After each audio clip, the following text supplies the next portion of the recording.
Schindler has a chance to write his name in Huddersfield Town legend. And he takes that chance!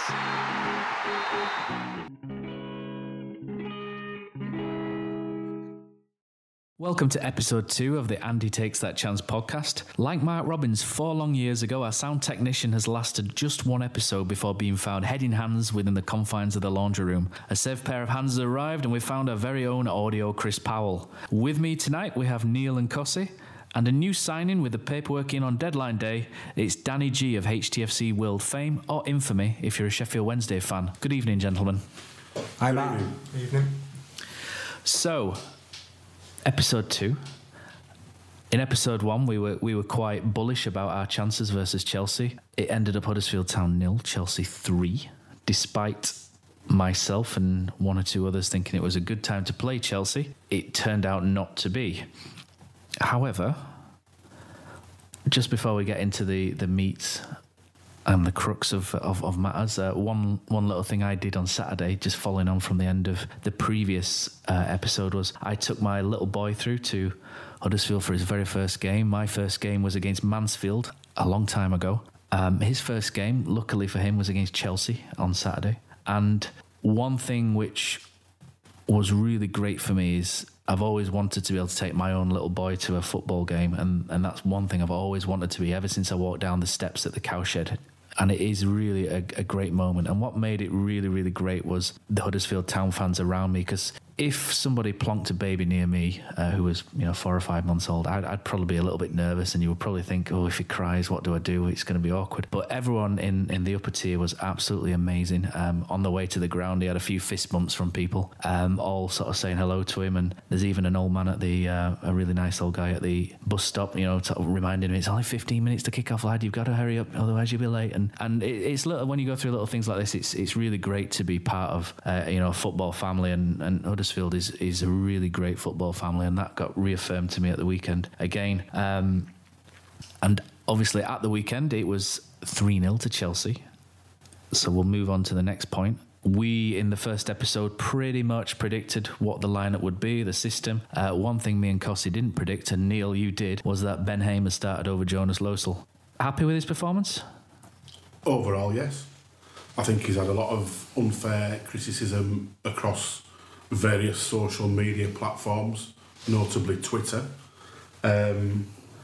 Apart from a bit of ropey distribution here and there, 2 or 3 times, he's done okay. And I don't think having Losel in goal on Saturday changes the score. I think we still lose 3-0.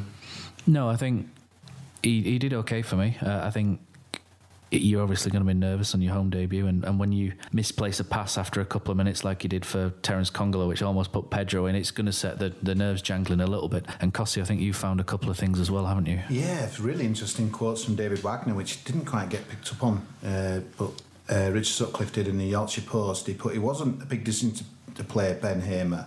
He says, what happened last season does not count, which is quite an interesting comment to think that everyone else who was in the team did play last season, so it's kind of, to me, having a little pop at Losel. It's all about the present. The past is history.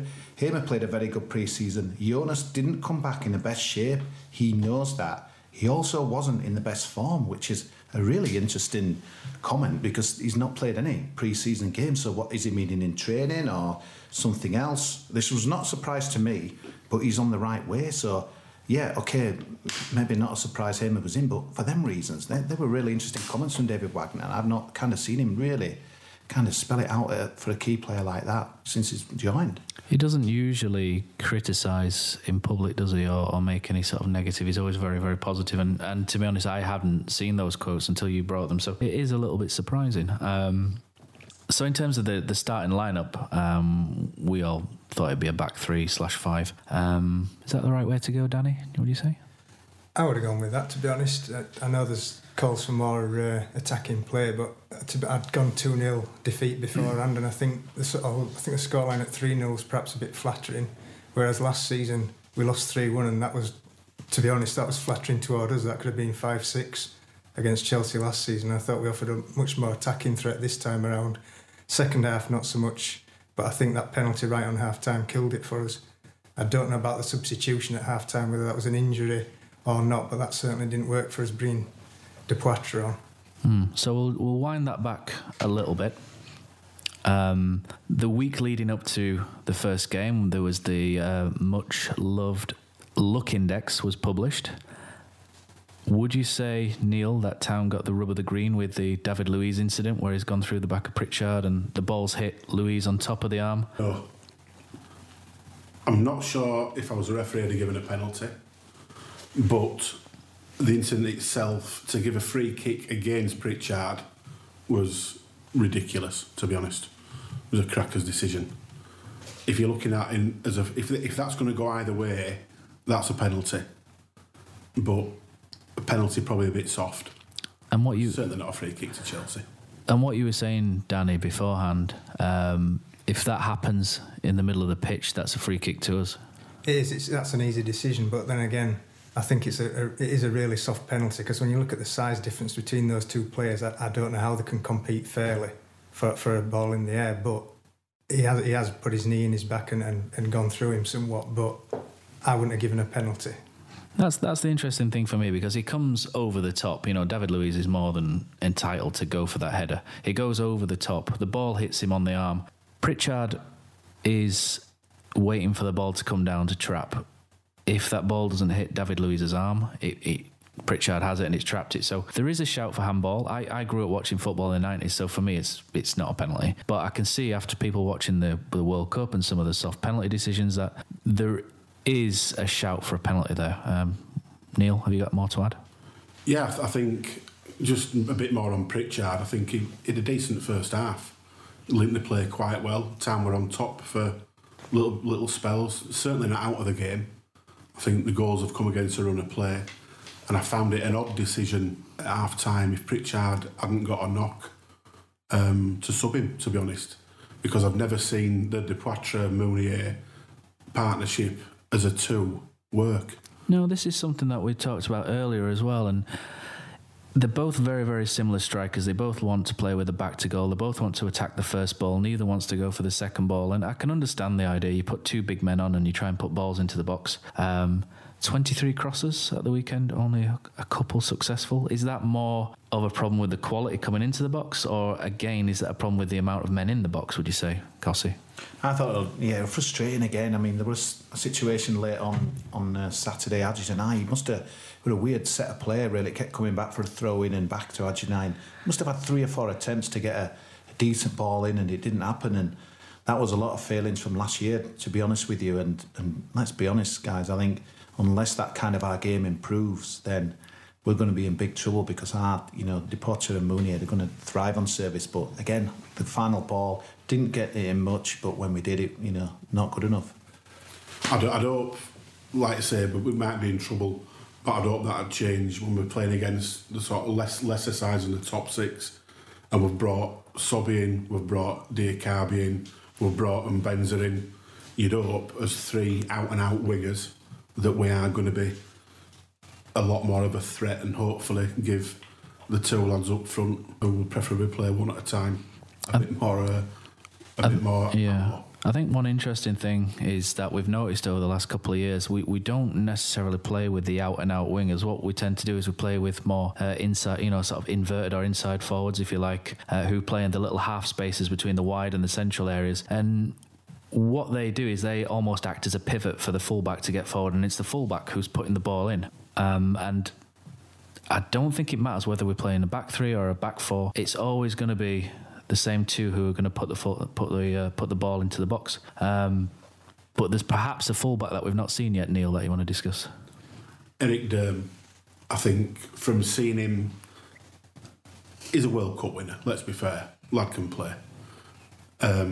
He's played for Dortmund. He's played in a World Cup. We've not seen him yet due to obviously getting properly fit.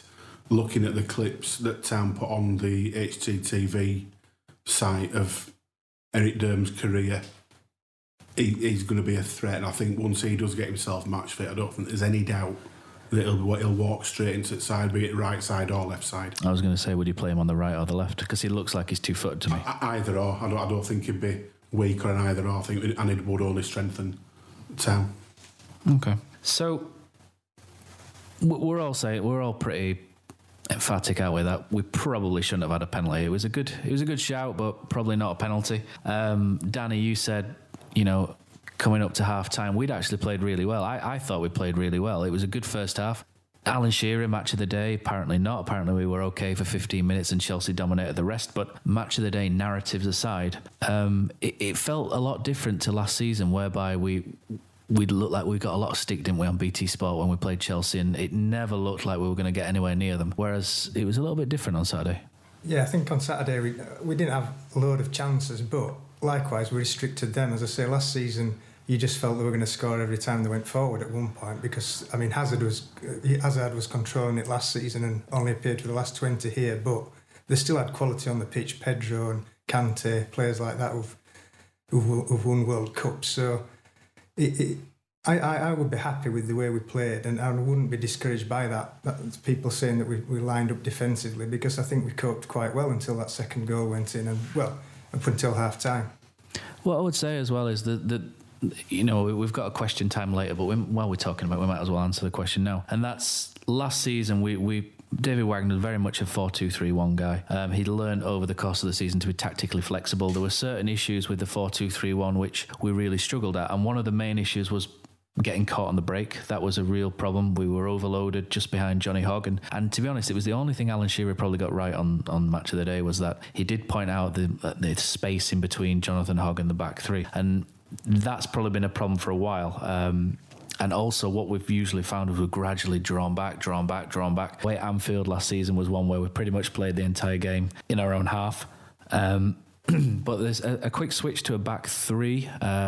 Initially, he went more of a 3-4-3, with two wingers. Away at Arsenal, we had Colin Quanner on one side and Mounier up front by himself, which didn't work. And we did the same at West Ham as well, where Kachunga's played right side. I forget who played left. And it didn't work. But over towards the end, we seemed to adapt, and in my opinion, this back three system freed up Aaron Moy a little bit more. You look at certain games last year, like Swansea at home. I know there's probably certain people don't want us to talk about Swansea at home, but they doubled up on Aaron Moy, let Jonathan Hogg have the ball. And Hoggy, to be fair, he's going to rat around and he's going to win you the ball. But what he'll do is he'll give the ball to someone who can do something. So he gave the ball out wide to Haderjanai, and I think in that game we had countless crosses in. And we became a little bit predictable. So for me, the back three system allowed us to break it, allowed us to be compact. Man City away and Chelsea away, really compact. But also what it allowed us to do, it allowed us to have that pivot in Pritchard, who then we could give the ball to and break off of through the wide men, and Mounier up front can run the channel, or Depoitre ran the channel, like he did against Chelsea, and scored with his nice barge, if you like, on Caballero. Neil? I think we've just got to get past the Manchester City game this weekend, which is obviously going to be quite difficult, is probably the nicest way to put it. I think get past that one, and then you've got Cardiff, Everton, another tough game. But they're all games that you've got to be looking at with the new players in. Like Everton last season was a bit soft, a 2-0 defeat, but it was a defeat all day long. Whereas this time I'd expect us to go there with the new players and to put a bit more of a show on, to be honest. I think while we're still on the thing of tactics, I think what's quite interesting is we've signed raw pace in Isaac and Bemza, and we've got Adama Diakabi as well. Those guys are quick. Van La Parra's an underrated asset in terms of pace as well. So I think whereas last year playing the 4-2-3-1 we struggled to get out, a lot of it was through central thrust, but now with the pace of Diakabi and Bemza, there is an argument, and I do see Ian Kilroy's comments on Twitter. I do understand that with this raw pace now, we do have more of a chance to reach out and actually use this pace now to stretch the game, which will be interesting, and I'm sure we'll see that as the season goes on. But in terms of the game itself, Philip Billings getting quite a lot of stick. I thought Phil had a quite a good game. He's getting quite a lot of stick, Kosi, on social media, Phil, for that first goal, which let's be honest, Kante's mishit that into the ground. It's they were ball watching for that first goal, and no doubt about it. Luckily, I had a bit of a stream at half time, kind of looked at it, and I can't remember who it was. It might have been Zanka, but he moved forward for it, and then he did miss it. But I was quite impressed with what Billing did. He made a couple of crunching tackles. I thought, wow, he seems to have stepped up from last year. Yeah, his distribution still frustrates me a little bit, but I can't understand the bashing, to be honest with you. Yeah, you can criticise him maybe for the goal, but he looked like a player to me who, in the brief time we saw him on Saturday, had improved from last season. So I'm excited, to see his development this year. Absolutely, and I like the stats website. I don't take them as gospel, but I do like to have a glance and see what happens. Sometimes it's good to see if what you see marries up with the statistical information that comes across. And whoscored.com are pretty much the only one that I saw who've updated the website since the end of last season for Huddersfield Town, and they had Philip Billing as our best player with a 7.3 out of 10, and I thought it was really good. And it's reaffirming to see that Billing looked like it. I'm not one of those who thinks you've got to have 11 Marines running around the pitch, have all got to be able to bench press 200 kilos. But I thought Billing looked like he'd filled out a little bit, and he looks like hopefully he can go on and realise a bit of potential. He's got a lot to build on. He's got everything to be whatever he wants to be. But if he can focus that and put a bit of aggression in with all the quality he's got, it can be some player. But I think that when you're talking about having Marines on the pitch, I think if you look at one tackle at 0-0 with Congolo on Willian, you won't see a better tackle than that this season. It looked like it was through, didn't it? Incidentally, whoscored.com had Schindler and Hadijan as our worst players, so you can take these websites with a pinch of salt if you want. I think Schindler probably lost points on giving a pen away. So other than that, I thought we're decent. So, second half, another striker thrown on, Depoitre and Mounier up front. Danny?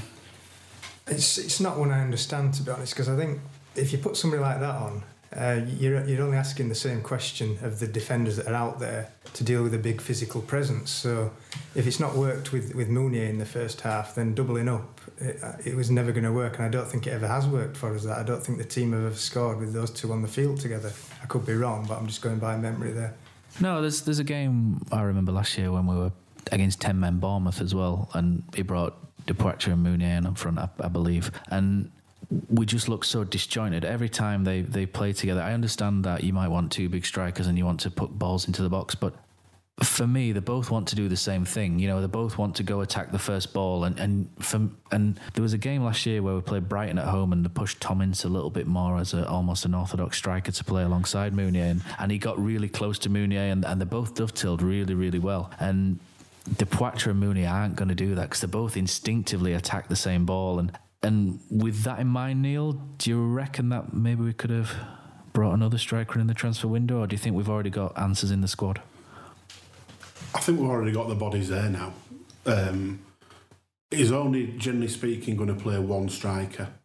And however excited some of us do get in the transfer windows, to have a third striker sat watching virtually every week, we've got to be a bit realistic, I think, as well. We're not a club yet who can have three top strikers sat there earning 20, 30k a week, which they're going to want, watching every week. It's not realistic, not for me. No. Do you think maybe Kosi, do you think maybe Kachunga could do that job up front coming off the bench? Potentially, I agree with Neil. I don't think we need a third striker. It was as much as a surprise for Pritchard coming off as Depoitre coming on, really. I were hoping to see Sobi or Dicabi. He came on 10-15 minutes too late for me on Saturday, but yeah, it was a bit of an odd one, but I just got the feeling it didn't matter what was going to happen. I just thought they'd just go up again. I felt they were just cruising Chelsea. That second half, the first 20-25 minutes, it was almost like a training session, Huddersfield, just chasing around. The game was just pitter-pattering out, but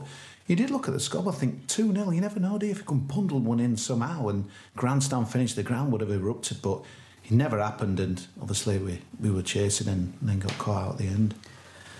I say, on that third goal, Danny, do you kind of go, Aramoy maybe should have got closer, or Congolo got nutmegged, etc., etc., or do you just have to say, put your hands up and say, what a player, Eden Hazard? I'm probably going to get stick for this, but I just say what a player, because we were discussing it before, and that's what I'm in the Premier League to see, is players like Hazard. If we are going to get beat, I want to see players like that at their best, and I'll be honest, I just thought he made our players, he just looked like a man against boys there as he strode through, but in 10 years' time, 15 years' time, I'll be saying, remember Hazard, remember seeing him play at Town. When we're back at Yeovil. Yeah. I will remember that sort of thing, because I still remember Paul Gascoigne taking us apart in a friendly for Middlesbrough, So I know when I see that sort of performance, and it's not defeatist, it's just he was quality. So if I'm going to see a third goal, I'd rather it be like that. Yeah, I think if we're going to wax lyrical about Chelsea, one of the players that I just loved watching all afternoon, I don't think Flo Hadidge and I did, but Willian, he was unbelievable. He was one of the best individual performances I've seen. I know Pedro kind of got the man of the match, but sensational. His touch, his space, he danced past Flo into danger territory, the box, obviously we kind of with the second goal, but I have to say that what a player. No wonder Barcelona wanted him in the summer. He looked some player, and I think Chelsea's demise, you know, you're reading some of the media, I think we bought into that last week, giving ourselves maybe a bit of a false hope, but wow, it was just different gravy. Yeah, watching that on Saturday, you've got to sit back and admire Willian on that performance.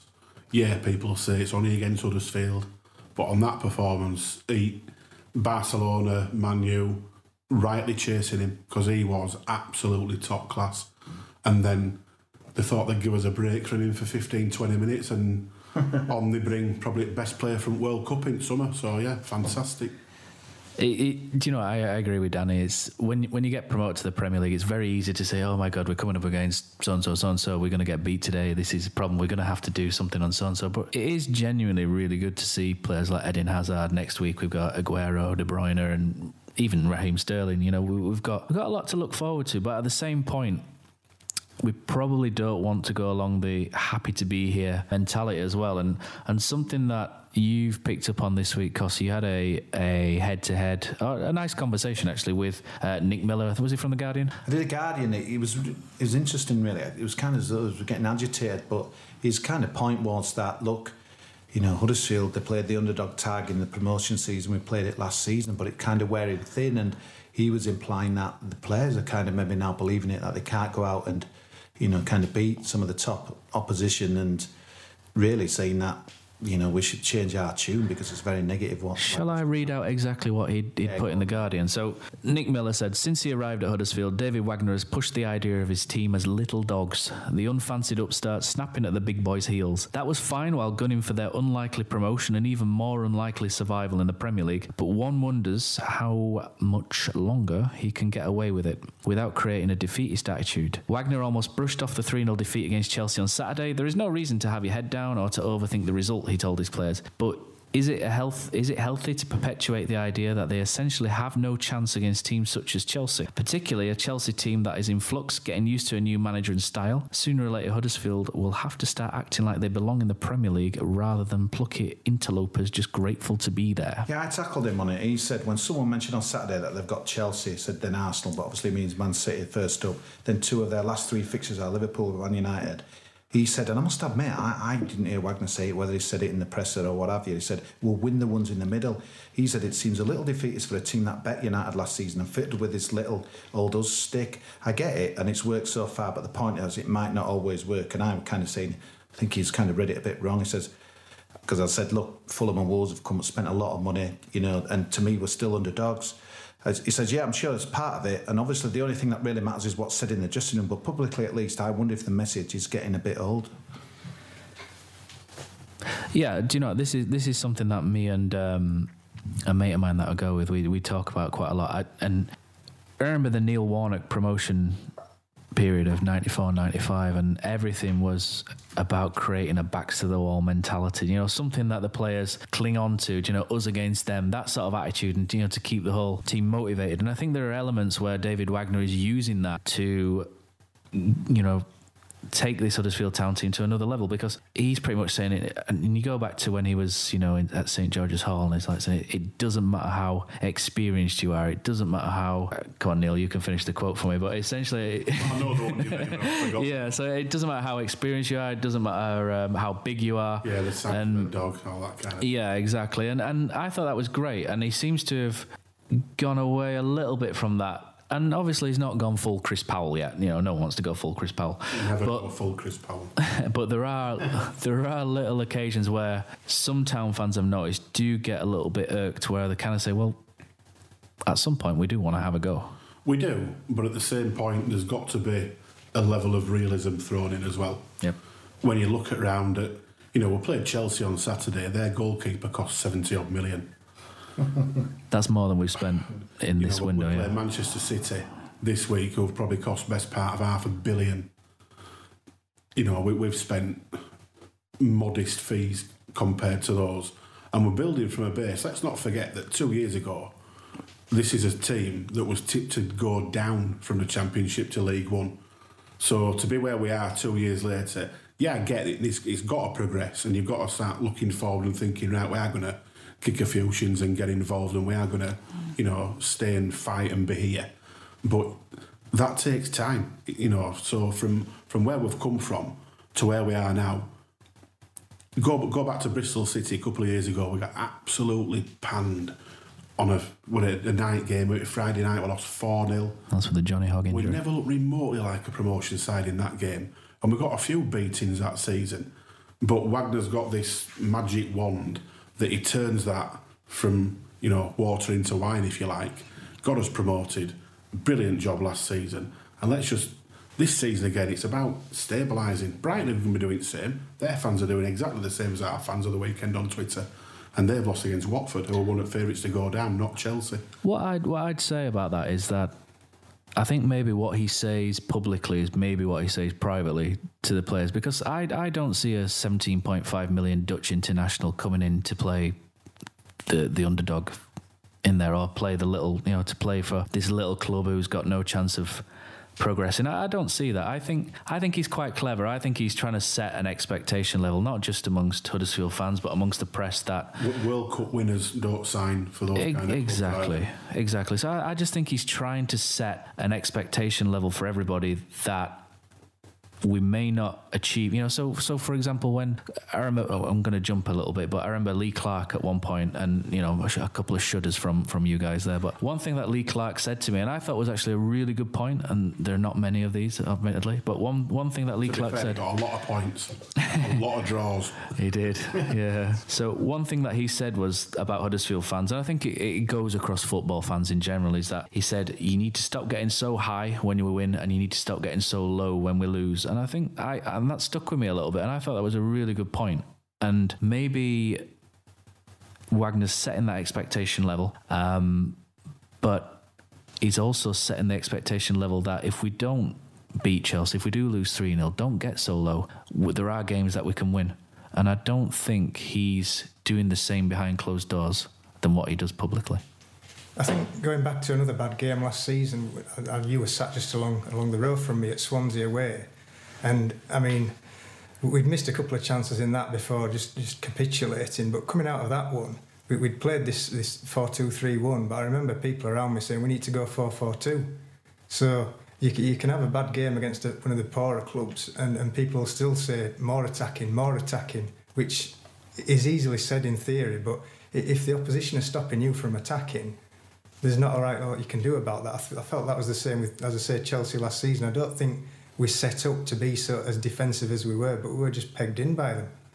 I think that goes back to what we were saying about Diakabi and Benza as well. There were certain players that we maybe had which we got pressed back and we just couldn't break out. You know, the ball goes to Aaron Moy, there's two men on him, he's pressed quickly. He then maybe gives the ball to Johnny Hogg, and Johnny Hogg then looks to play it wide. And we've brought new players in, so I am excited to see us play 4. I do like the back three, but I am excited to see us play the 4-2-3-1 with the raw pace that we've got now. So I'm looking forward to us being flexible.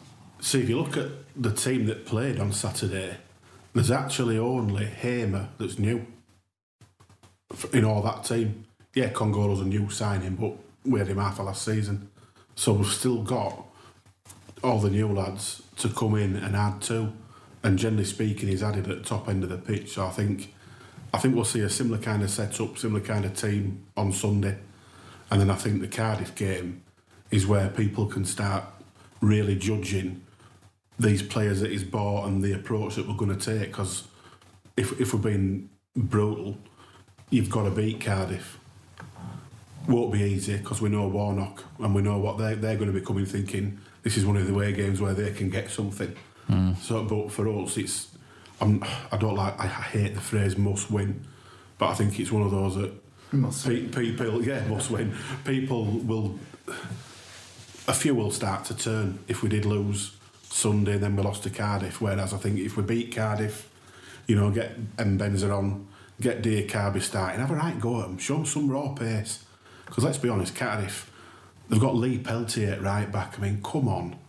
We've signed 2 lads here who you'd hope all day long would have him on toast.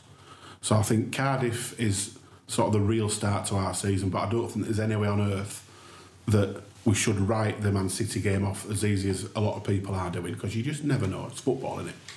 I think Neil alluded to it earlier, but the Everton game as well, it will be a key one for me, because I think last season, that first half against Everton, they were there for the taking, and we just created nothing again. So I think, as you've said, with these new attacking players, if we can go to Everton and at least sort of open them up a bit and be more of an attacking threat than we were last season, that'll be a good benchmark as well. So, Kosi, Nick Miller, did he have a point? He did, but I think uneducated point, really. I can kind of get what Scott's saying, but I just think the moment you think you've cracked it, I remember chatting with, again, name dropping Sutty again, but he says 17th. That's all you need to think about. Don't ever get ideas above his station. He's seen it with Hull. He saw it with Bradford back in the day. Honestly, the second season, and I think one of the reasons, again, we talked about it last week, Dean Hoyle went big with his kind of the season card envelopes that we got. Sean Jarvis with his Churchillian speech. And they know that it's, again, this dangerous second season. We are the underdog. I think it's an easy stick to beat Wagner with, and I don't agree with him. While I can kind of see what he's saying, and to be fair, a few do share that view, and Chris Powell got lambasted with it, if you remember, for maybe kind of a similar view, but no, I'm not with him on that. I think the biggest problem with Chris Powell was, and I don't want to go back to that too much, or everyone will be depressed completely. His biggest problem was he shouted from the rooftops that we couldn't compete with these teams that we clearly could. You know, there were a lot of teams in there that were no better squad-wise than us, but let's not go too far on Chris Powell, because it'll be an audio podcast. We could be here all night, couldn't we? So, Chelsea out of the way. For me, it's a game where the first half, I think we've played pretty well first half. I think there's a lot to be hopeful of, and David Wagner alluded to the same thing as well. There's a lot to be, positive about. We went hammer and tongs with Chelsea. Okay, we played a back five. Some people see that as negative. I don't so much. Pritchard's played the pivot role. He's knitted things together. That's gone a little bit skew second half. But I think first half we played well, and it's a game of what ifs. I was saying earlier, the Chelsea game last year on BT Sport, at no point, Danny, saying at no point did we look like we were going to do anything that game. Whereas this one, we sat here talking, we said, could we have had a penalty? Would that have changed it? Meunier's hit the post with a header, which he probably would score 9 times out of 10. There were positive talking points for Town. There weren't against Chelsea. Absolutely. So there's instances there where we've got close. We've not done it, but we're close to. We've been close to scoring, and I hate using cliches, but goals change games, don't they? So it could easily have changed. What happens to Chelsea's mindset? That one thing Nick Miller did say. Chelsea are in flux. They're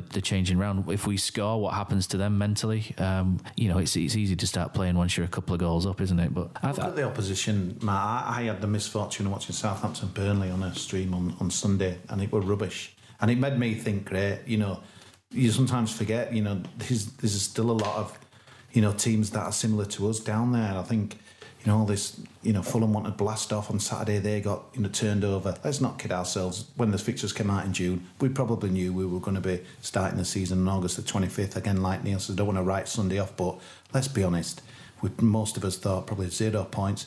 Nothing's really changed. A few positive things. The main weapons left on the bench. I walked away thinking not too down really, and the gauge in the mood after the game, I didn't see much. I think everyone realistic. I didn't think it was a knock to our confidence. It was just that always could happen and did. I think the only disappointing thing I had was that I thought 3-0 flat at Chelsea. I thought we probably deserved to lose, but perhaps lose a bit more. It deserved to be closer. Danny nailed it earlier on. Yeah. Last season, 3-1 flattered us. Yeah. Massively, because that could have been 6, 7, 8. This season, 3-0 most certainly flattered Chelsea. Yeah, absolutely. So, moving on to next week. Did you make any changes? We'll go with Danny. It depends on fitness, obviously, but I mean, I'd certainly be. I wouldn't be surprised to see a similar lineup.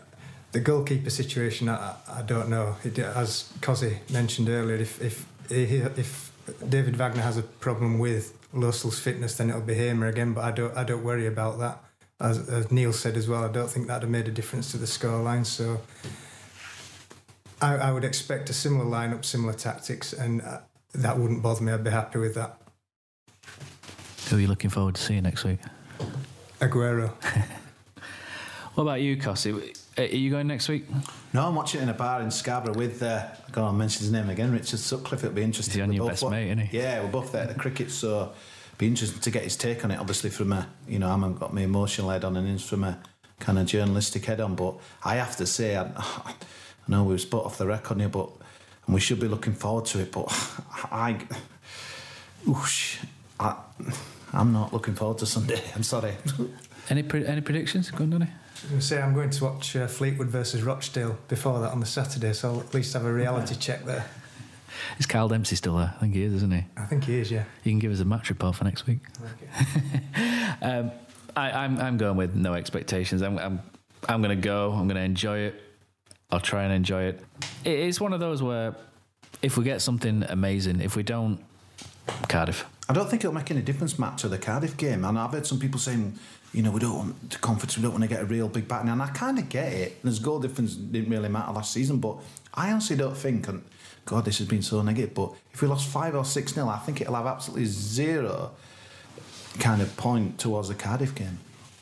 If you want me to curse this, I'm pretty sure that Manchester City haven't scored a home goal against us in the league since a certain game in 1987. So if it's 10 again, it's Danny's fault. Yeah, that's before my supporting It's time. the kit's fault, apparently. and funnily enough, we've changed from red and black to yellow on Sunday as well. So Might change again before we finish this podcast, though. Possibly. So same lineup, same tactics. What do you reckon, Neil? I can't see a lot changing. I think if the issues are there with Lossell that have come to light with the I mentioned again Richard Sutcliffe interview, I think Hamer will stay. I actually think it'd be harsh to drop him so soon. I don't think his confidence any good whatsoever. So I can't see team being any different. To be fair, I think it'd be the same 11. No, I'm going to drop in. I said last week, didn't I? I dropped in that I used to be a goalkeeper, and there was one season particularly whereby we had two goalkeepers. I was going to say pretty good, but I'd be pushing it a little bit. So we had two goalkeepers, and what the manager used to do is he used to want to rotate us. So I would play 2 weeks, and he would play 2 weeks, and you just don't build up any momentum, any match fitness. Most of goalkeeping is anticipation, I find, and if you don't play 1 week, you play next week, it completely ruins what's going on. So I would say keep Ben Hamer in as well. We've got the League Cup game coming up as well, which if he does as he did last season and put Joe Coleman in there, then I'm guessing that Losel will play in the League Cup.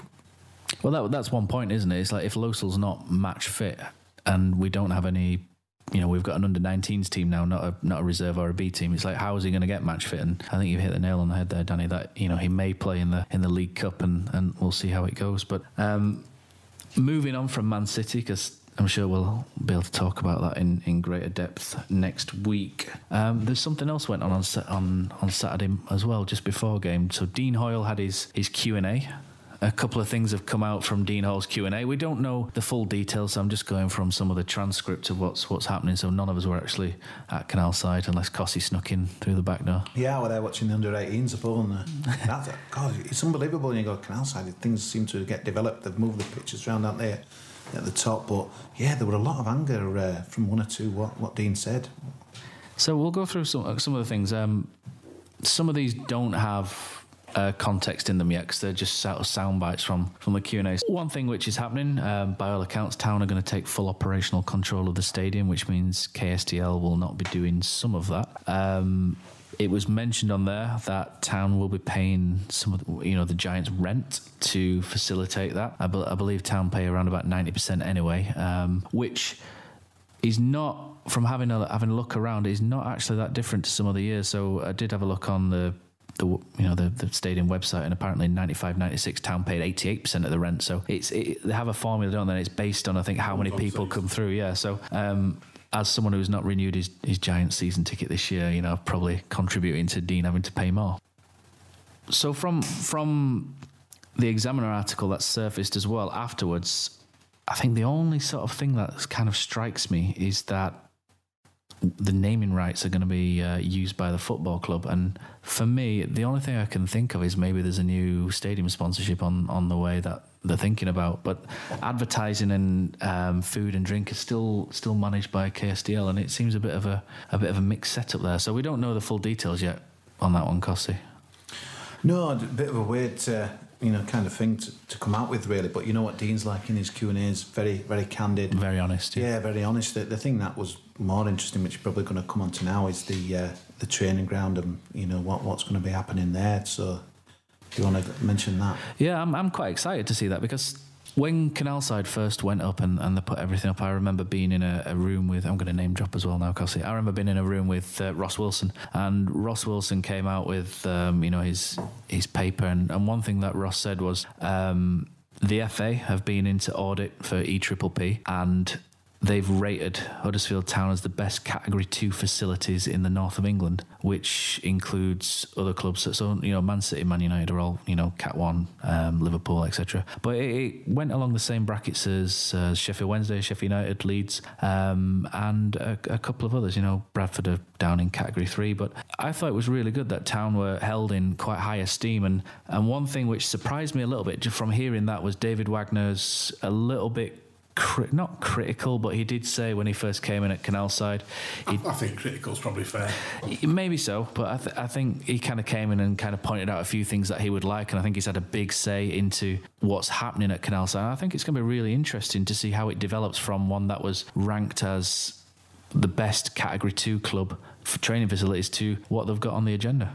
I think an interesting point on this one for me is that Wagner came in, sort of alluded to the fact that it was not particularly good, wanted it improving, it's been improved, it still needs improving. Is he still going to be here by the time the next lot of improvements are done? I think it says 2 years for completion. It's due to start in 12 weeks is what I read, and he's signed a 3-year contract, so I'm going to hold him to that, and if he doesn't, I'm going to be clinging onto his legs to make sure he doesn't go anywhere. So something else that came out, never in for Anthony Limbombe. It seemed to be... It's usually when you get a good feel for things, don't you, when the press... usually you get quite a good feel, and you can usually tell where it's come from, how it's worded, whether something seems to have a bit of leg. So it was quite surprising to hear that, because, I'm gonna take Dean for his word, but it did seem that at some point that was quite on the way. So it was interesting to see him say that, and I love it how we do throw these curveballs in where Isaac Mbemza walks through the door and nobody's heard of him, until like an hour before, where he's been linked and all of a sudden he's through the door. And I do quite like that about how we keep things quiet. They're the best signings, the ones you haven't heard of. Yeah, absolutely, and they're the exciting ones, because it gives you less time to talk yourself out of why it's going to be a failure for Huddersfield Town, because we're obviously in a negative mindset out within Town fans. But it was a good one, and I was quite surprised to see that, because there were quite a few reputable people online. I'm not talking about Town fans, I'm talking about media sources, Belgian national newspapers, etc. It seemed like it was perhaps cut and dried at one point, but it's interesting to see that, and football's always full of surprises. And as is another transfer, which I thought was a really nice touch, Neil, was Nottingham Forest have come in. They couldn't afford the full transfer fee for Michael Hayfley, so what Town have done, because Hef's a popular figure, we've taken a less than our transfer fee, which is less than what we wanted initially. So they can pay him more. So we've looked after him, and I think it's classy from Town. Yeah, I think the fact that saying Forest couldn't afford it might be a stretch, and they just spent 25 million quid this summer. But from a Town point of view, it doesn't surprise you at all. I think he's always looked after players who are moving on, whether it be ones that we don't need anymore or ones that have outgrown us. Yeah, I think what I like is that there's a player that's come in and he's done a great job for us, so we've looked after him. And I think you don't find that in football. And again, it goes back to, the Huddersfield Town football family. And I think sometimes, there's so many people online who'll try and pull the club down. Your club's rubbish, blah, blah, blah, blah, small time, etc., etc., Mickey Mouse, Tim Pot, yada, yada, yada. And it's nonsense. Sometimes when things like this happen, it just reaffirms that Huddersfield Town is a good football club. Classy. Exactly. I think one of the things with FLA that was more interesting was his comments after. I mean, I must admit, it does bore me, big club, little club. I noticed a lot of Leeds fans seized on it, but interesting. I mean, it's interesting comments, obviously, saying a very small club to a big club. Did any of you guys really, did it get you mad? Because I know it caused a bit of outrage. No. Some people were saying it. Who cares? Yeah, some people were saying it's been brilliant for us. Really, he's got himself a great move. Bloody good luck to him. When I was writing that article for him that we did on Thrice Champions the other week, the one thing that I noticed, I watched the interview again from when he first joined, and his English was probably a bit further behind than, you know, Schindler and everyone else. And part of me wants to think that what he meant was it was a club that wasn't expected to do well. It was an underdog club, rather than sort of saying this is a small club like the Dog and Duck. I personally think it was more of a lack of vocabulary, to be honest. I'd agree with that. I didn't take it as insulting, but then again, I think we are a fairly small club and we're in the big time, and I'd happier being a small club in the big time than a big club in the small time, so I don't take it as an insult. Perfect. Great way of looking at it. So Heffler moves on, and what we've also got is Dean also mentioned that some might still believe in, which links us on nicely to a guy who on Instagram at the minute seems to be on holiday in Valencia. Mr. Kwana. Is another one, without being too brutal, clearly not good enough for the Premier League. Bought with the Championship in mind, helped get us over the line. We'll never forget the stoppage time winner rebound against Preston from Moyes' missed pen. We'll never ever forget Hillsborough. Top assister in the Premier League for us last season as well. Ridiculous. I think sometimes you don't know if his legs are on the right way.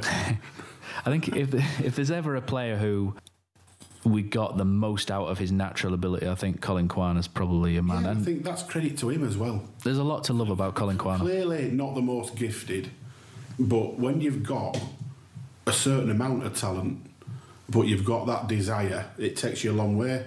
And he's, like you say, five assists in Premier League, not to be sniffed at. A 40% sell-on fee for Jordan Williams, Kosi. Yeah, I've known a few Barnsley fans at work have been coming up to me and asking, you know, what it's like. But obviously, based on that one game in the Carabao Cup last August, not a right lot to tell them, really. But yeah, interesting one.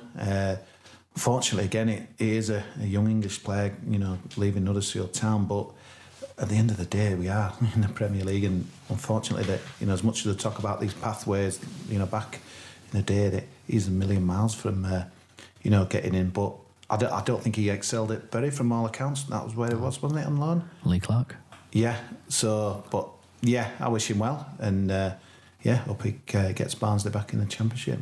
Did, and they made a good start. So 40% to me seems that's a pretty good contingency in case he does do quite well. Dean Oil is smart man. Well, there's no doubt in that, is there? Now you got to throw in Olaf Rebbe as well. And he's completely honest with everybody. Says it as it is. Jordan Williams, clearly not ready for Premier League yet. Championship, I think we'd all argue with that, but we're only fans there on inside at club, so you take that as he's not ready for Championship yet either. Excuse me. He's got a cracking move to a good club local who are renowned for bringing young players through. Look at Alfie Mawson, John Stones. So if Jordan Williams can go there and progress, good luck to him. I'd agree with that. It's one thing is it seems to be another Town player who's gone on to play for England and then kind of faded a little bit, and I think it's easy to kind of think that, but from watching Jordan Williams a little bit from myself, he's a genuinely good player, and we did fight Liverpool off 3 years ago for him, and it's only his lack of height, because initially Jordan was a centre-back who moved to right-back because in the academy they do this test whereby it's a wristband test, and the test see how big you're going to grow, and Jordan came back at sort of 5'10", 11, and What's really interesting is Liverpool dropped their interest when they realised he wasn't going to be a 6 foot plus centre back, and that enabled us to keep him. And maybe there's a slight disappointment that it's another player like Danny Broadbent and Simon, Eastwood, that's maybe just not quite gone on to realise. But I think there's a lot of hope for Jordan Williams, Danny. I think you're right, but I'm also thinking of Jake Charles, who went to Barnsley after a promising spell with Huddersfield, and he sort of he was on the fringes of the first team. I think he made a substitute appearance as well, but came on against Fulham for us. Yeah, he had a sort of big write-up international experience of the history of the Charles family. Went to Barnsley, and I think he's gone down since. But that's not to write him off. But I think the last time I saw him was at Stalybridge, but he may have gone on from there as well. But so there is it could go one way or the other. Yeah, I think Dwayne Home went to Barnsley on trial, didn't make it there, and he's shot back up after going to Scunthorpe. Yes, yeah, it's a great one to see, Kosi, isn't it? We got Dwayne's made his way back up now. He's got a great move to Derby. Yeah, out of the blue, wasn't it? Incredible move, really. So he must have excelled at Scunthorpe, and Frank Lampard. I mean, it must be a thrill to kind of be working. I'm probably a hero to Dwayne, wasn't it, Frank? Obviously, Derby were in a bit of a mess on Saturday. Maybe Dwayne will come straight in the team tonight in the Carabao Cup. So, yeah, an interesting move, real shot move. But I've got to be honest, not really kind of focused on his development. But I know he'd kind of done really well at Scunthorpe. And I noticed Matt Lewis was first one up with his congratulations tweets. I love that man still. Proper Huddersfield guy. Yeah, he still looks out for them. He still looks out for them. He's really good. He still follows them, looks out for them. I believe he's low. His phone's always open to any of the kids that he's coached. He's a top bloke. Just a proper football man, is Lewis. Top man. Yes. The only other thing that came out of the Q&A was, which I thought was quite interesting actually, because there's a few people I saw on Twitter. I can't remember who it was exactly, and they were saying we've only spent. I think net spend sounded like a Newcastle fan, but I think we've only net spend or something along the lines of 39 million, which is less than last year. So Dean Hall made a really good point, which was that the wage bill increases year on year. Players have a, I think in Football Manager here, Danny, whereby you get a 10% increase per year of your contract, and he kind of alluded to something similar, such as that, where the wages increase year on year, which means there's less budget then to buy players. I think for me, that survival of the first season, the most exciting thing, as sad as it sounds, was the chance to build the infrastructure at the club, so that going forward, it's just when we do go back down, because we are going to do at some point. You're staying positive, yeah? Well, I'm not saying this season, although I have predicted it, but on a positive note, if we'd have gone down last season, we could have just been right back where we were. If David Wagner leaves, we bought the expensive players, they're not going to stick around. But if we can now build, as we are doing, the infrastructure at Canal Side, and when we do go back down, if we do have that to attract better quality players to the club, that just puts us in a better standing long term. There's a club not far from where me and you grew up, Neil, who got to the Premier League. I know I can see by your face. Who got to the Premier League, decided to give Benito Carboni 40 grand a week on a long contract, and didn't invest in an infrastructure. Now train at a local school whereby the kids get first dibs, I presume. They train. They don't own the stadium. No. They don't own a training ground. No. Pretty much don't have a lot. And what Danny's made there is a really good point, that even though maybe it's under the name of Dean Hoyle, I don't think you're going to get a bigger fan. But the infrastructure of Huddersfield Town's never been better. Oh, you can't criticise. I wouldn't want to even start thinking about criticising. What that man's done for this football club is off the scale, if we're being totally honest.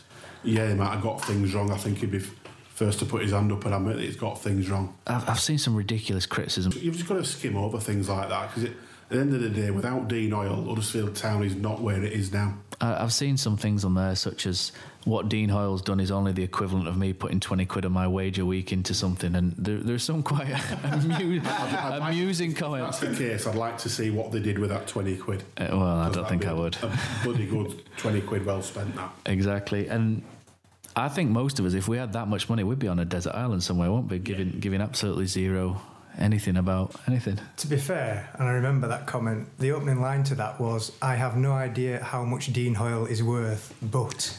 So when you start it off like that... Pinch of salt. Should have just stopped at I have no idea, I think. Let's put it this way, unlike a certain sports clothing firm on Saturday morning, there won't be many people protesting outside Card Factory, will there, on a Saturday afternoon. Do you reckon they'll now start selling Lonsdales at House of Fraser? Honestly, it just amazes me anyone wants to criticise Dean Hall, but there we go.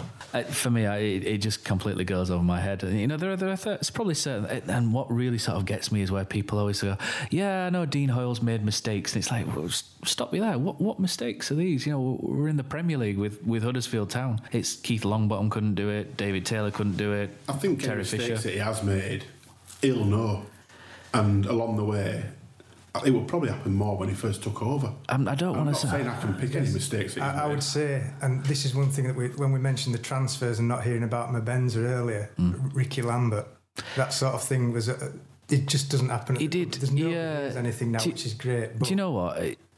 Ricky Lambert, and I was so excited when we were linked. Anyway. It was so excited. But if Ricky Lambert comes, there's no Jordan Rhodes, so it's not like he sold Marcus Stewart and didn't replace him. I don't think it's so much the missing out on the sign. I think it was the going public and saying, talking about it. He did, yeah. If they're going to put naming rights on the stadium, it should just be called Dean Hoyle Stadium and have done with it. I don't know Dean Hoyle at all, or know anyone that knows him, but I can imagine that's probably the last thing he would do. That would be the last thing he'd do. But I think the fact that we all say we don't know him personally, but yet we all feel like... You feel like you do, yeah. And I think that says a lot about the man. I think we haven't commented on the Chelsea game. I know it mattered 0 in the end, but I can't remember a better tackle than Congolo in that first half. It was absolutely sensational. The crowd was standing up like a kind of boxer had knocked someone out in the last round. It was incredible. Do you know what? When he did, we were walking to the ground on Saturday, and you could hear the Cowshed Loyal behind, you know, and as we're walking to the ground, about 15 minutes before kickoff, and you can now. I remember walking to. Used to park and then walk to the ground, and you couldn't tell there was a game on until you got to sort of B&Q car park and you saw a couple of bodies. But now you're getting, I'm parking, you're walking along Canal Side and you can hear the crowd. And as you get closer, I'm in the car park at the back, and you can hear the Cowshed Loyal singing, his magic. You never get past Congo. It's really good. It's brilliant. how far the club's come, and the atmosphere did take a little bit of, I wouldn't say a panning, but there were a couple of comments that.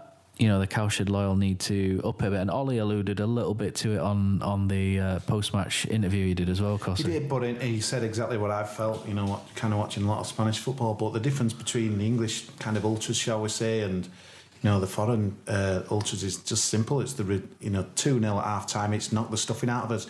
The kind of the mentality in Spain is we sing for 90 minutes and the result, whatever. Some of them don't even watch the game. They'd have their backs turned. And yeah, we did get that, and it kind of got going again. But I have to say that period between 10-3 and like 8:15, it was superb. The banners, the display, the noise, it was back to what it would be. But that's going to be the interesting thing this year, because again, it's going to take, shall we say, kind of big balls. We're going to get some knocks and stuff. I mean, Cardiff, that's going to be interesting. What happens if Cardiff take the lead, in the game on the 25th? Let's hope they don't. I think the Cowshed Loyal will always do that and back the team. But I think for the rest of us, there is that sort of element of we've been there and seen it now. I'm not saying it's right, but if you look at Stoke, the first couple of years that they were up, all the opposition players would say, wasn't it? And managers, what a great atmosphere Stoke was. And then you sort of get used to it, don't you? And then you up your ideas, and they were moving up and talking about top 10 and the rest of it. We're not obviously anywhere near that, but we have had that year now in the Premier League, and it's only natural that some people in the other stands other than the South stand will be a bit less vocal, I would think. Sorry, I think a good gauge of that, what Danny was saying, that stand up if you love the town, it struggled to get going. I thought that, the corner of the Kilnabank kind of stood up, but really others were forcing themselves up last year. Do you remember that Newcastle game? And yeah, I know it's natural, but I'd still think in the second season people are still up for it, still as hungry, and the Cardiff game will be a really good gauge with that, because not the sexiest opposition, and let's see what people are going to bring. I think what worries me about that, the Cardiff game, is that when we've played sort of Neil Warnock, Harry Redknapp, Paul Lambert managers before, we haven't done so well, have we, always? So I don't think we should be assuming that we are going to do that well against Cardiff, but looking at the way they played at the weekend, they did give up possession, so hopefully that'll suit us if we do go for that. No, I was saying last week, I think Cardiff know exactly where they're at this year, and I think they'll scrap for absolutely everything, and I think it's going to be a really, really tough game. Did any other results kind of catch your eye, gents, at the weekend? I must admit, I thought Fulham would beat Palace, and that sort of like kicked them a little bit, didn't it? Because I think they were ready for lift-off. For me, that was the woe. It was Fulham losing at home after spending 100-odd million quid. Do you think they've maybe done too much? Well, I think he started 7 and another 4 or 5 new ones on. And some of them came in on deadline day as well. Yeah, which is that I bit? mean, the most interesting comment for me, and I like Jokanovic. I think I mentioned this last week. He's a good manager. Yeah, I like him. Did a great job at Watford, but I know they all do it, but he's trying to play it down, saying that they're happy with 17th, and I find that hard to stomach, mate, when you've spent 100-odd million quid. I think the Brighton results stood out a bit for me as well, because I'm sort of hoping that they're down with us, whereas they're looking at their board and their fans, some of them are sort of predicting top 10 possibility, whereas I'm thinking, I don't know their players that they've brought in other than I've seen the records of the striker in the Dutch League, but it's an unknown, and I'm hoping they're down scrapping with us. So from that point of view, for them to get off to a defeat there when they've got Man United, I hope they're all down scrapping and we're up in 10th. But yeah, well, it's funny to say that. I was in the Canal Side fan pack watching it, and top Newcastle were going forward, and I went, ooh, and someone said, what have you done that for? Says, we want them to lose. I thought, hang on a minute, first game. But I suppose it is like that, isn't it? The people at this stage are like assessing it. They're going to be down with us, and even after game 1. I think that's what sets us apart, like us and Cardiff apart. We know what mission, our mission is from day one. We know that we need to pick points up, and Neil, it's not daft to say that we need to get something against Cardiff. I think we know that. I think we plot out over the season what we can and can't do. We've got to win that. Like I said earlier on, I don't want a must win. I hate the phrase. A 6-pointer in August. But it is, Cardiff at home, you've got to target that as a 3 points. I'm not saying it's a season-defining game if we don't win, but at the same time, the confidence that would then give us going into Everton away, etc. I think, it's Cardiff are one of those you've got to target a win. I think it was asked on Twitter who the 9 teams that we could beat to stay up would be, and I mean, I've predicted relegation anyway, so I'm not sure we will get 9 wins, but yeah, Cardiff would be one of those that you'd have to pick at home. I mean, along with Brighton at home, I think Brighton have been the easiest opponents we've had for the past 2 years, that not being complacent, but you've got to pick them as well, so I don't know who your other 7 would be. We'll come on to the question time in a minute, but to finish that point, Danny, that was the same game that stood out for me, was Watford quite comfortable beating Brighton, because I think a lot of people looked at Watford, and on the way home, because I put 5 Live on, we'll skip over why, but I put 5 Live on the way home, and a Watford fan rang up and he was like, it's really bad journalism, and it sounded really familiar. And there was a Football 365 article came out, which Elliot from the Talk of the Town lads posted, and it was about how everybody kind of plays the victim with the media, and you read it and you think, yeah, we all do that, and everybody thinks that TV hates them, everybody's against them, and it's quite an interesting article. But moving on from that, the guy that rang in was a Watford fan, really well educated, great caller, which made it easier to listen to Robbie Savage because he shut up for 2 minutes. And what he was saying was that people predicting Watford for relegation, it was a bad prediction. He felt that people didn't understand what was going on at the club. It was bad journalism, and he painted quite a rosy picture at Watford. And I was of the opinion, because they tailed away at the end of last year, they chop and change managers, they lost Richarlison, who I thought was a good player for them, but they managed to keep Doucouré, who I think is also a really, really, really good player. And I was hoping that they would come down, and when they beat Brighton, which looked quite convincingly, I was like, maybe that's not going to be one. I think Watford have been amongst. I do. I do. Nature of the teams that are actually in the Premier League. I do. I'll go back to what I said last week. With most of it will be about how clubs handle the crisis. When they hit a crisis, how are they going to handle it? And it'll be interesting to see what Watford do. So we'll move on to question time. So earlier we opened up to Twitter. First of all, I want to say thank you so much for everybody who's followed and all the positive comments that we've got from the podcast as well. I know, Neil, you were quite taken by some of the comments we got, and it was really good feedback, and we really do appreciate. Definitely very appreciative. I think when you put your neck on the block and start chatting about town, everyone's got an opinion, and basically all we've got here is our opinion. It's not there to be agreed with, disagreed with you. It's just, have your own. What I'll do is I'll direct some of the questions that have come through at you individually. And I think, Neil, the first one's probably aimed at you from Murfield Chris, who seems to have taken 5 minutes off from scolding his daughter's other half to ask you a question, which I think is is an interesting one. It's, are you a light cotton trainer sock man or a long woolly knee sock guy? It's all down to the weather, Christopher. My mate Dan has gone a bit question crazy here. Thanks, Dan, for getting in touch. And you weren't prompted whatsoever to do so. But Danny, you can take the... in fact, Kosi, because you kind of touched on this a little bit earlier. What Dan says is, what can we do to avoid becoming just another team that's hit a second season syndrome?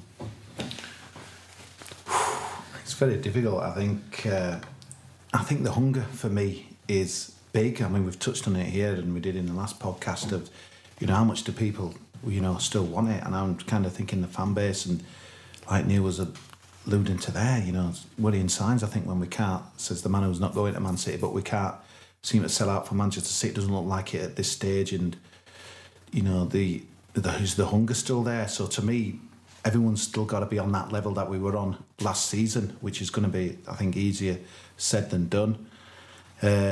We maybe have to come up with something a little bit different. I think what we saw on Saturday was kind of much of the same, but you've got to take the opposition into account. I think you'd like to see a bit more, positive selection, certainly against Cardiff. I think that will tell us a lot. That's kind of the team sheet. You probably see Sobe, Diakabe, maybe Mbenza there.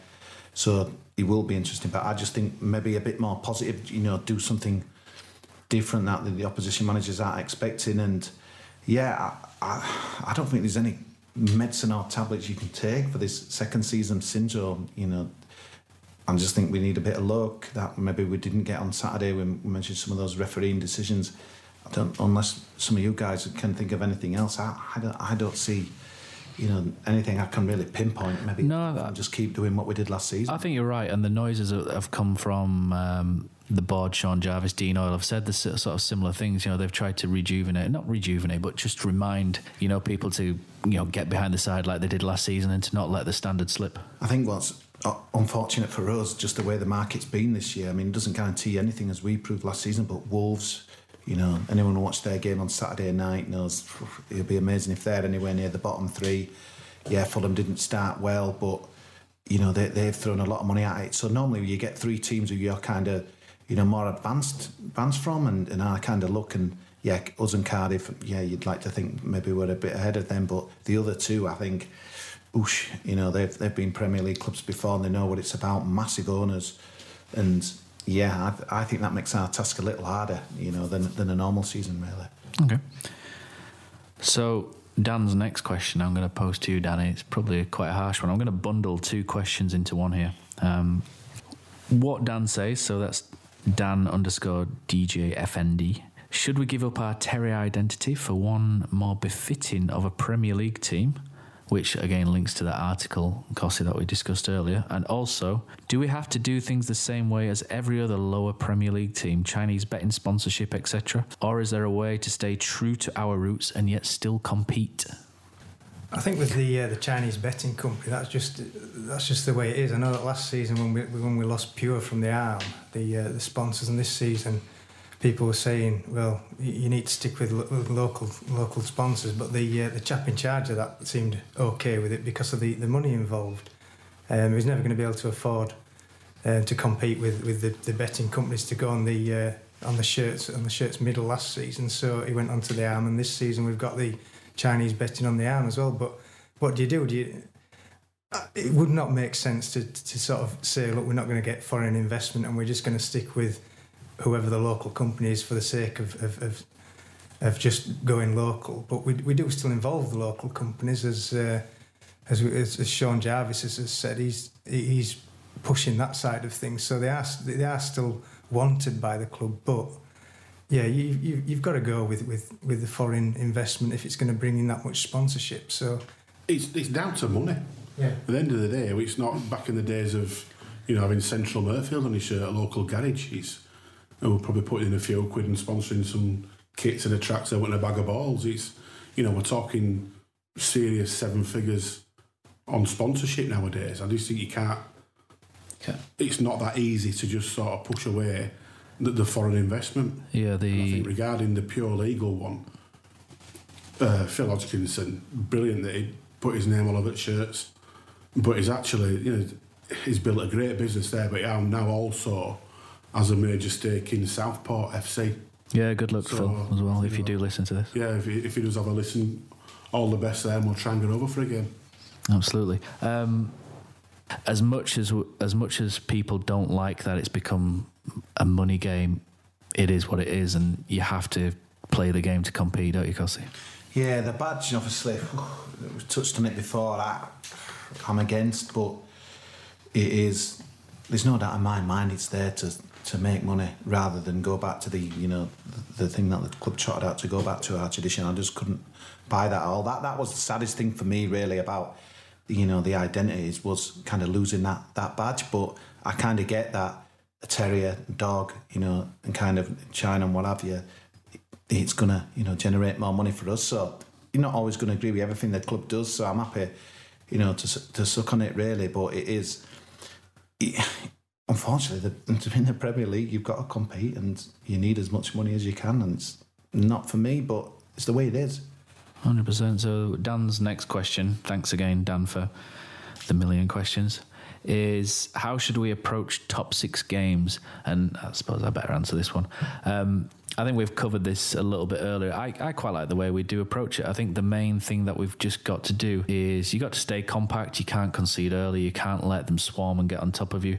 Yeah, it's negative, and the next question is along the lines of negative football. And yeah, it's negative, but it is what it is. If you go hammer and tongs against one of the top 6 sides like we did against Tottenham, then you're 3-0 down in 20 minutes. It's easy look, Matt, though, with the top 6 teams. 100%. We got to look against Chelsea away last season when, we got it against Man U. Yeah, and we didn't get it on Saturday when Kante missed it into the ground.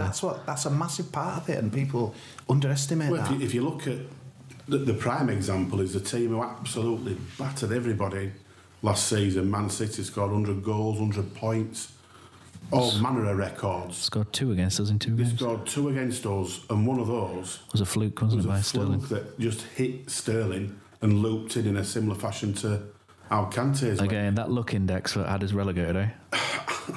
Ridiculous. I know, stuff like that's just point, isn't it? So over the course of those 2 games, Town put up an epic show at home to Man City. And when you're coming against a side like that and you're coming away gutted that you haven't got a point, that's some move on from playing Swindon and Cheltenham and whoever else. And away from home, we've got a great point, and on a team that in league that nilled them there last season. So and going on to where it's due. Going on to Ian Kilroy's question afterwards, is it boring? Do you find it boring that we set up that way? Or is it just is what it is? Or do the ends justify the means? I'll probably get shouted down on Twitter for this, but if it's boring that we've just seen Willian play top class for 75 minutes and we've seen a couple of World Cup winners and whatever else after 2 years of playing Bristol City away and getting beat 4-0, I'm sorry, but I'll put my hand up and take boring. The only little thing that I would maybe want to see different, which we have addressed, to be fair, is that I just like us to have a bit more of an outlet on the break so that we can get out of our own half, and I think we've gone out and got those. That's probably right. If you look at the Man City game away last season, yeah, they'd won league, yeah, we're a bit of a party, but they still had more than enough that day to absolutely pummel us. Yet in that game, playing the 5-3-2, we managed to break, didn't we? We actually made 3 or 4 belting chances. I mean, Malone at the end, the clever free kick with Adejanai and Lerva. You're not going to get much of the ball, Neil. No, I mean, what Man United last year? What did we have? Was it 19% possession? Was it 29? It was 20, something like that. Yeah. It was ridiculous, but we won, and it felt like we created quite a few chances. That unfortunately, against the top 6 teams, you're probably going to be looking to have 30% of the ball, 35 tops, and between them all, they're worth billions. And Neil, when we touched on that other game against Middlesbrough, one of Wagner's early games, I think we have 80% possession of the ball, but ultimately we lost the game. So I think a lot of that is, kind of blown up. So, whereas I understand where Killer's coming from, it is what it is. If you go head to head, you're out of the game in 15-20 minutes, as we saw against Spurs, and you've got to do what you've got to do to stay in the game and then look to nick it. And when we look to nick it, that's where we've got to utilise that pace. Standing ovation after they beat us 4-0. I don't want to see that again this season. I don't mean for the standing ovation. I mean the fact that he had that performance against us. I didn't mind that. I think we had sort of similar when we were in League One. and we were expecting to batter teams, and we'd see teams come here and time waste and kick the ball out and be, you know, any tactic they could to get a point, when we were perceived as the big spenders, which we were comparatively. And some of our fans were similar to the way that City fans were, saying, well, these teams turning up and not rolling over for us. It's just that's the way that they coped. I mean, often they did get something from us at that point, hence all the draws. But you can't really complain about that. It's your job to get on with it and beat them. Absolutely. So we'll move on. Dan, again. So how does our forward line compare to others in our mini leagues at the bottom of the table, and are we better than 3 other teams? I'll start with that, and I think our forward line, in terms of strikers, I like Steve Mooney and Laurent Depoitre quite a lot. The problem's obviously been getting chances for them, and we're yet to see how good Diakabi and Benza, etc. are. But do you think it's quite comparable to who else is expected to be there? Because if you look at last season, we had worse goal difference, negative-wise. Mm-hmm. We scored... Did anybody score as few goals as us on Stoke, maybe? We were certainly in bottom 2 or 3 for goals scored, yet we finished 5th bottom. So whether it's comparable or not, you've also got to look at the other end of the pitch. And if you look at the other end of the pitch, as a back, the centre halves, we've got Schindler, Congolo, Zanka. The full-backs you've got a World Cup winner, Derm, to come in. It's that end that I think that's a really good point. As opposed to the other end. I think that's a really good point. I think that back 3 is as strong as probably anything else in the bottom half for me. I think one thing that you could turn on its head that I accused earlier of the 2 strikers being similar is can be seen as a negative. But on the other hand, if one of them isn't performing, or if one of them's suspended, or one of them's injured, you don't have to change that game plan that we're all used to, because they are so similar and can do a good job. I don't know how many other teams have got like-for-like replacements such as we have there. So you can see it as a positive. I look at Brighton, and I think Brighton's midfield, on paper, Brighton's midfield looks really, really good to me. You know, we said that last week with Davy Proper, Pascal Gross. They've got some really good players there. But I think Glenn Murray still started again, didn't he? On Saturday, and at 36, they brought, I think they spent £14 million on Jurgen Locadia. And they brought in the Spanish guy you know a little bit about, Kosi. But 17, 18 million. Honestly, boys, for me, it's all about the service. You could have, I don't know, Ronaldo up there with Harry Kane, but at Huddersfield, if you're going to get 1 cross, 2 crosses in 90 minutes, you're not going to do much. I don't worry about the strikers, obviously, if they got injured, but to me, it's all about how we're going to supply them. And on Saturday's evidence, I still wasn't convinced, but obviously, like you was saying, Sobe and Ben. Benza could be the men, to fire the ammo in, because we'll find out, won't we? Yeah, we will. So we'll move on from Dan. So thanks, Dan, for those questions. Stuart Foster, the Pep Guardiola of audio technicians, not Chris Powell. So Stu's done us a top job today. So thanks, Stu, again for helping us out today. One to chew over and discuss. We've kind of touched on it a little bit already. Small club, positive or negative? Are we one? And the term is used as an insult. Is it really? It can be used either way, and I've got to be honest, I'm sort of meh about it. It is what it is. A lot of people are going to call us a small club. A lot of people say we're sort of an average club. Nobody's ever going to call us a big club. We know what we are. We are what we are. But currently we're one of the top 20 biggest clubs in the country, in my view, because we're in Premier League. I'd agree, but I think the thing is as well, if you are going to choose your club when you start supporting a team, not just because you've inherited it from your parents or whatever, you can choose a bigger club if you want, and we've all chosen Huddersfield Town on some level, and it's never bothered me. In fact, I would actually see it as something that I'm quite proud of, to follow a club the size of Huddersfield, given the success that they're having, like I said before. Fully agree. Yeah, small club, big time.